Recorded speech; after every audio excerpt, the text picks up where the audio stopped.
Hey students, welcome to this explainer. Today we are diving right into a complete revision of Class 10 Science, Chapter 1, Chemical Reactions and Equations. We're going to tackle this entire chapter through the lens of those really important exam questions and answers, locking in those key concepts so you feel absolutely confident. Let's get started. Okay, let's dive into this. Here is our study map for today. 1. Basics of chemical reactions. 2. Writing and balancing equations. 3. 4 types of reactions. 4. Oxidation and reduction. And finally, 5. Chemistry in daily life. All right, Part 1, Basics of Chemical Reactions, Understanding the Fundamentals. To kick things off, let's look at a classic one-mark exam question. What exactly is a chemical reaction? Take a quick second right now and see if you can define it in your own head before we move on. Well, here is the rock-solid textbook answer.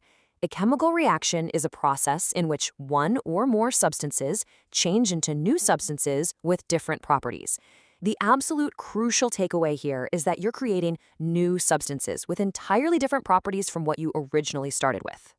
Now, to talk about this transformation like real scientists, we have to use the right vocabulary.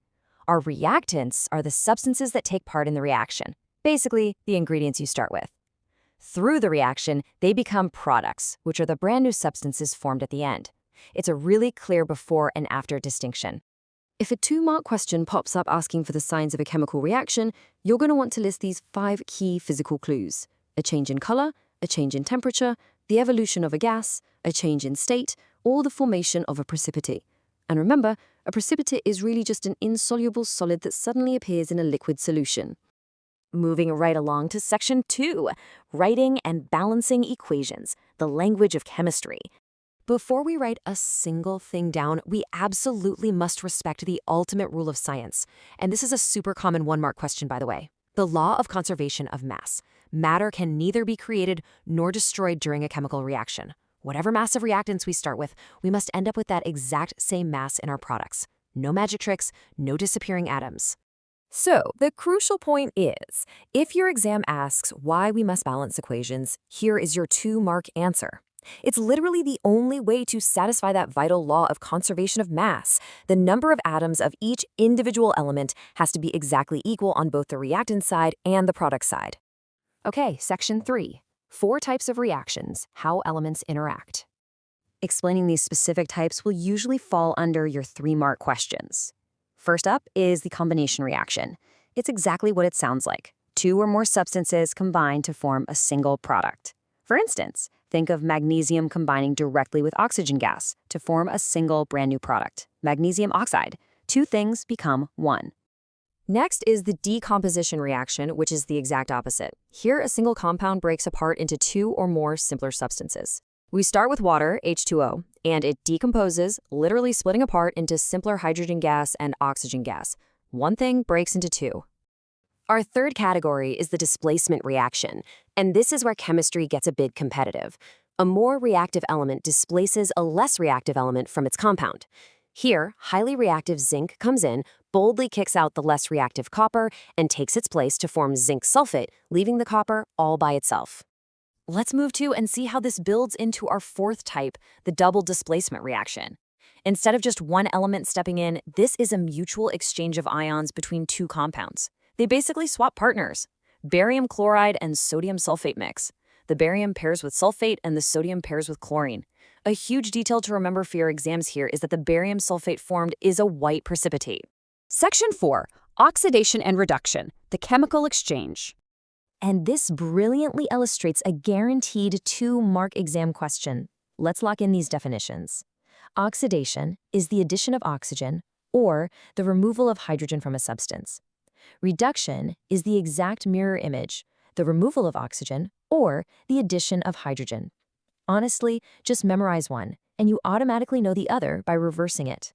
But here is the real secret of chemistry. Oxidation and reduction almost always happen together. When they occur simultaneously, it's called a redox reaction. Take copper oxide reacting with hydrogen. The copper oxide loses its oxygen to become just copper. That is reduction. Meanwhile, the hydrogen gains that very same oxygen to become water. That's oxidation. Finally, Section 5, Chemistry in Daily Life, Corrosion and Rancidity. This topic is a frequent long answer question. First is corrosion. This is the gradual destruction of metals due to air, moisture, or chemicals, like rusting iron. So how do we fight back? By blocking direct contact. We can prevent corrosion through painting, oiling, and greasing, galvanization, or electroplating. You're basically creating a protective shield to keep the harmful elements away. The second real-world impact is rancidity. Have you ever opened a really old bag of chips and it just smells terrible? That is the oxidation of oils and fats in food. To stop our food from spoiling, we use clever methods to slow that oxidation down.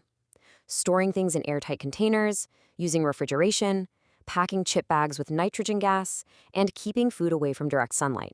Now, what's really interesting about this is it's basically your ultimate revision cheat sheet.